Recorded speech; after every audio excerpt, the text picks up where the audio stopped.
mbokk yi wallahi kenn ku nekk ci ñun war na toog xalaat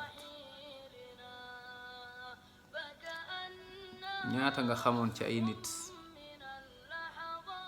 ci ay xarit, ci ay àndandoo, ci ay mbokk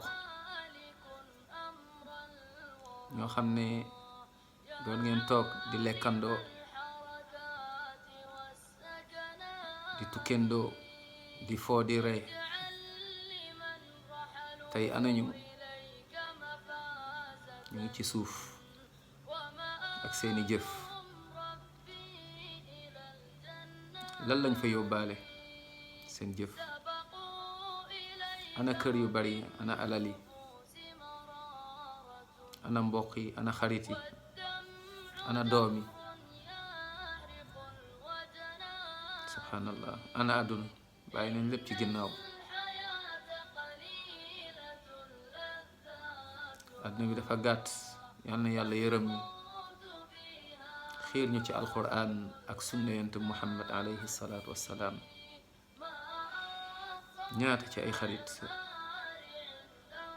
nga xamoon, tey anañu? naka lañ fa nekkee? lan lañ fa fekk? ñu nit léegi ñu dem. yal na yàlla yërëm ñu. allahumma ighfir lana. yal na yàlla yërëm ñu.